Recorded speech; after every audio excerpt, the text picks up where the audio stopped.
I'd like to show you a cool little trick that I learned how to do. It's like making monoprints with the double-ended art markers.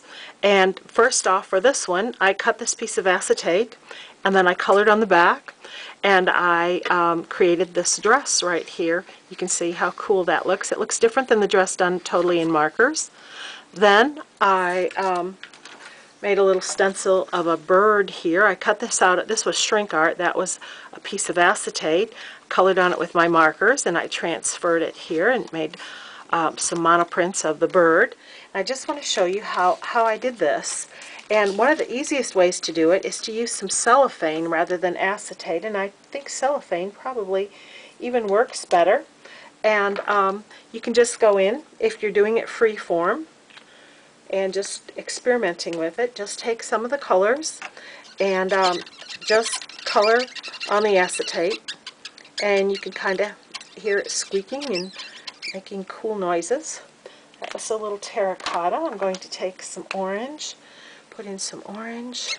You can use any colors. I'm just making a little abstract work of art here. I'm not making anything super realistic, but when you see this, you are totally going to be awed by the way your markers can create a totally different texture that you can't do with the real brush end of the marker. So there I have a cool little design going, and here I have an artist trading card, and I'm going to take my colorless blender marker here, and what I'm going to do is I'm going to wet the paper with it.